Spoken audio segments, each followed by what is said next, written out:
Oke guys, kembali lagi di channel saya, channel Santri Khilaf. Sebelum saya memulai video saya kali ini, saya akan memperkenalkan diri dulu. Saya Ahmad Sulhan, nama saya Ahmad Sulhan. Saya dari Fakultas Usuluddin, jurusan Ilmu Al-Quran dan Tafsir, Institut Perguruan Tinggi Ilmu Al-Quran Jakarta, PTIQ Jakarta. Di sini saya akan sedikit menceritakan sirah An-Nabawiyah, yaitu tentang perjalanan Nabiullah Muhammad Shallallahu Alaihi Wasallam, tepatnya pada bab potret kehidupan bangsa Arab sebelum masuknya Islam. Sebelum kita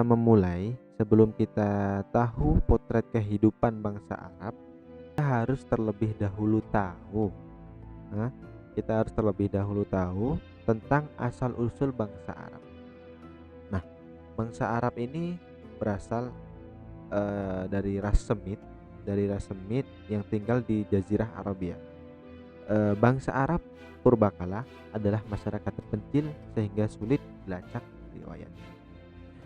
Dr. Jawad Ali, seorang sejarawan terkemuka di dunia, mengatakan bahwa masyarakat Arab terbagi menjadi dua, yaitu masyarakat Badui dan Hador, ataupun masyarakat Wabar dan Madar.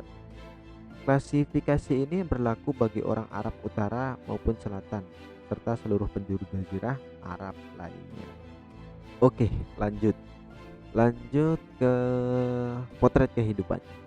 Potret kehidupan yaitu yang pertama agama. Agama yang dianut pada bangsa Arab sebelum masuknya Islam, yaitu bangsa Arab lebih mayoritas ke agama paganisme, ya. Karena pada masa itu ada beberapa agama, yaitu agama paganisme, Yahudi dan Kristen. Dan paganisme menjadi agama mayoritas mereka. Ratusan berhala dengan berbagai bentuk ditempatkan di sekitar Ka'bah. Agama pagan ini bahkan sudah ada sejak sebelum Nabi Ibrahim. Adapun maksudnya berhala ke Mekah, yaitu beberapa masa setelah wafatnya Nabi Ibrahim dan Ismail. Terjadi perubahan besar di tanah Mekah. Agama tauhid teriris oleh berbagai macam-macam bentuk kesyirikan. Penduduk tanah suci di sekitar Baitullah Al-Haram menjadi penyembah berhala. Tersebut adalah agama yang dianut oleh masyarakat Arab. Itu agama yang mayoritasnya meyakini bahwa ya berhala adalah segalanya. Jadi ya begitulah, berhala pokoknya paganisme namanya. Di antara mereka ada yang menyembah bintang-bintang, pohon, batu-batuan, binatang, bahkan menyembah raja mereka. Ini terjadi karena mereka sulit mempercayai Tuhan yang abstrak. Nah, itu bangsa Arab sebelum masuknya Islam, ya. Adapun hal yang membuat bangsa Arab menyembah berhala adalah karena setiap orang yang meninggalkan kota Mekah selalu mengambil batu dari tanah sekitar Ka'bah.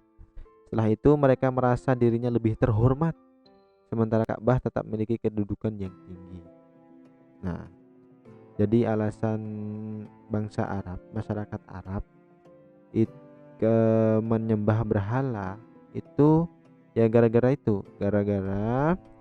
setiap orang yang meninggalkan kota Mekah, misalkan ada orang yang berpergian ke Mekah, nah kemudian dia mau meninggalkan kota Mekah, dia itu membawa eh, pecahan batu dari Ka'bah. Nah, kemudian dengan batu tersebut orang itu bisa menjadi terhormat tanpa mengurangi keagungan Ka'bah tersebut. Gitu. Itu alasan masyarakat Arab menyembah berhala. Jadi dia meyakini bahwa dengan itu kita bisa menjadi terhormat tanpa mengurangi kehormatan Ka'bah. Lanjut, yaitu masuk pada seni dan budaya sebelum masuknya Islam. Sebelum kedatangan Islam, kesenian dan budaya di Jazirah Arab bisa dikatakan sangat berkembang. Bahasa Arab penuh dengan syair dan kosakata yang indah. Mereka senang berkumpul mengelilingi para penyihir untuk mendengarkan syair-syairnya. Jadi ya begitu kesastraan bangsa Arab. Kesastraan bangsa Arab baik puisi maupun prosa pada masa sebelum Islam sudah berkembang maju. Ini dicipta untuk mengungkapkan dan melukiskan adat istiadat, tata susila, agama dan kepercayaan. Di samping sebagai penyair, orang Arab jahiliyah sangat mahir berpidato dengan bahasa yang indah, seperti para penyair, para ahli pidato pada masa itu memiliki derajat yang tinggi. Nah, pada masa tersebut emang masyarakat Arab itu sangatlah pesat dalam hal sastra dan budayanya, terutama dalam merangkai kata, syair, prosa, dan lain-lainnya. Selain itu juga bangsa Arab bisa berpidato menyampaikan sesuatu itu dengan sangat baik, dengan bahasa yang tertata, yang bikin pendengar itu tidak bosan. Masuk ke kondisi sosial dan peradaban bangsa Arab. Kehidupan masyarakat Arab, khususnya Arab Baduy, sebagian besar miskin, keras, dan kasar. Arab Baduy. Jadi tadi ada dua ya, Arab Baduy dan Arab Maldor. Ini Arab Baduy, dia memiliki sifat yang keras, kasar, dan miskin gitu. Di samping itu, sempitnya wawasan dan terbatasnya pandangan mereka tentang alam luar serta pemahaman mereka terhadap kehidupan. Akibatnya, bangsa Arab dari suku lainnya memandang Arab Baduy dengan sebelah mata. Jadi begitu. Jadi bangsa Arab Baduy, masyarakat Arab Baduy itu dia kalau bahasa zaman sekarangnya itu gaptek, telat gimana ya? Malah informasi terkini itu dia kurang update.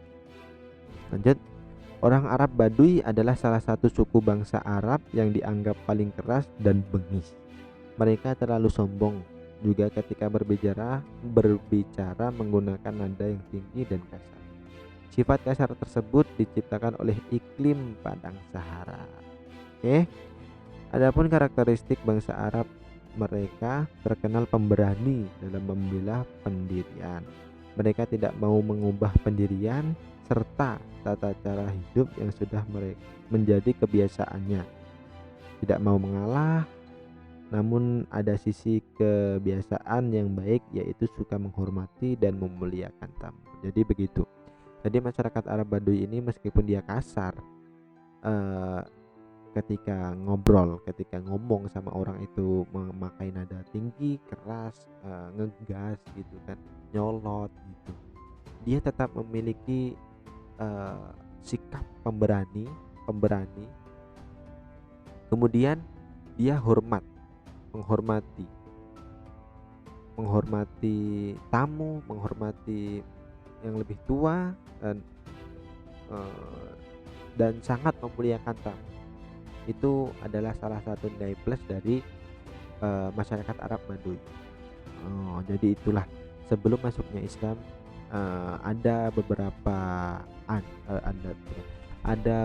kebiasaan masyarakat Arab yang mungkin sangat-sangat menyeleweng dari agama, sangat-sangat merusak lah, pokoknya sangat-sangat buruk, yaitu seperti minum minuman keras, dia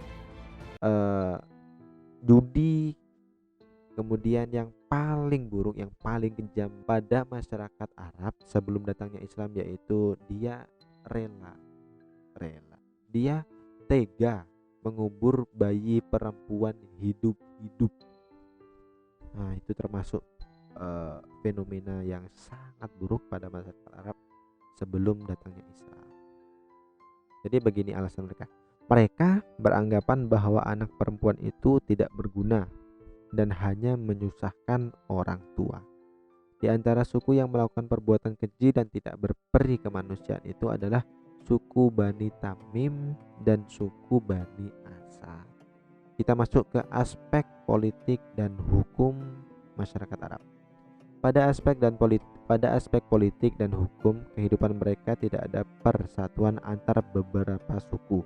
Bahkan mereka terbiasa berperang antar suku karena hal-hal sepele seperti memperebutkan sumber air. Nah, ini ya sepele banget, gara-gara sumber air saja, atau kita sering sebut sumur lah mungkin ya, sumur. Gara-gara sumur kita bisa terjadi perang saudara padahal sama-sama masyarakat Arab tapi berperang gitu. Cuman gara-gara sumur, rebutan sumur, ini sumurku gitu. Ya mungkin itu adalah politik dan hukum. Jadi belum terlalu ada masalah hukum berpolitik dalam masyarakat Arab sebelum masuk Islam. Lanjut, tidak ada hukum yang disepakati untuk ditaati bersama. Nah, pada masyarakat tersebut juga tidak ada hukum yang disepakati untuk ditaati bersama. Jadi tidak ada, kalau kita itu undang-undang lah ya, bahasanya undang-undang. Kalau di Indonesia undang-undang, jadi tidak ada undang-undang, jadi tidak ada yang mengatur kita ini misalkan melakukan pembunuhan, itu sanksinya apa, belum ada pada masyarakat Arab sebelum masuk Islam. Jadi masyarakat melakukan perbuatan-perbuatan keji dengan rasa tanpa bersalah, dengan rasa tidak bersalah. Jadi tidak ada hukuman apa-apa ketika kita berbuat keji ataupun buruk lainnya. Lanjut, karena itu siapa paling kuat dialah yang menang dan berkuasa. Sebaliknya yang lemah pasti pada posisi tertindas. Masyarakat seperti ini disebut sebagai kanibal, yaitu masyarakat yang situasi kehidupan sosialnya melakukan segala cara untuk meraih tujuan. Masuk dalam aspek bidang sosial politik. Ya, masyarakat Arab pada masa jahiliyah tidak memiliki sistem pemerintahan yang mapan dan teratur. Mereka hanya mempunyai pemimpin yang disebut syekh atau amir, yang mengurusi persoalan mereka dalam masalah perang, pembagian harta dalam pertempuran tertentu. Nah, di luar itu seorang syekh atau amir tidak berhak mengatur anggota kabilahnya. Jadi begitu. Adapun situasi politik di Jazirah Arab pada awal kemunculan Islam cukup kuat dan independen, serta ditakuti kabilah-kabilah di sekitarnya. Kemunculan Islam mengakhiri era jahiliyah sekaligus mengawali sebuah era baru atau era Islam. Ya, itu dalam bidang sosial politik. Jadi masyarakat Arab sebelum masuknya Islam atau pada zaman jahiliyah itu dia belum memiliki pemerintahan yang mapan dan teratur. Maksudnya belum ditentukan siapa ini pemimpin. Biasanya kan ada pemimpin, terus wakil pemimpin, terus di bawahnya ada menteri dan lain sebagainya. Nah, pada masyarakat Arab sebelum masuk Islam itu dia belum mempunyai hal tersebut. Jadi dia hanya mempunyai seorang pemimpin yaitu yang dinamakan syekh atau amir tersebut. Nah, itu hanya bertugas dalam beberapa hal-hal tertentu. Dia tidak mengatur segalanya, tidak. Dia hanya bertugas seperti membagi harta rampasan perang. Di situasi politik pada masyarakat Arab pra-Islam seperti itu, dia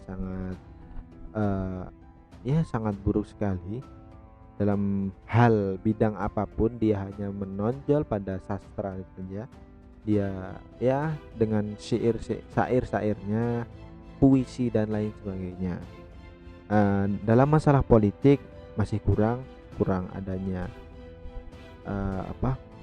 pemimpin yang mapan dan teratur. Kemudian dalam masalah hukum belum adanya rujukan, atau seperti bahasa kita sekarangnya yaitu undang-undang. Nah, dan ya itu saja dalam masalah agama apalagi. Mungkin itu saja yang dapat saya share, saya berikan sedikit gambaran tentang potret kehidupan masyarakat Arab sebelum datangnya keislaman. Apabila ada salah kata, apabila ada salah pengucapan, salah menjelaskan, saya mohon maaf sebesar-besarnya. Video ini guna untuk memenuhi tugas eh, kuliah, yaitu mata kuliah Sirah An-Nabawiyah ya. Ya, semoga bermanfaat dan jangan lupa subscribe ya teman-teman, jangan lupa subscribe dan doakan semoga channel saya bisa terus upload ya. Insyaallah setelah ini saya akan mengusahakan terus konsisten dalam mengurus YouTube dan lainnya agar para subscriber saya tidak bosan. Jadi tidak hanya tugas-tugas kuliah saja yang diupload, jadi hiburan-hiburan apapun ya insya Allah saya upload ya. Doakan saja semoga bisa konsisten dan semoga penjelasan saya tadi bermanfaat. Saya Ahmad Burhan pamit undur diri. Assalamualaikum warahmatullahi wabarakatuh. See you next time.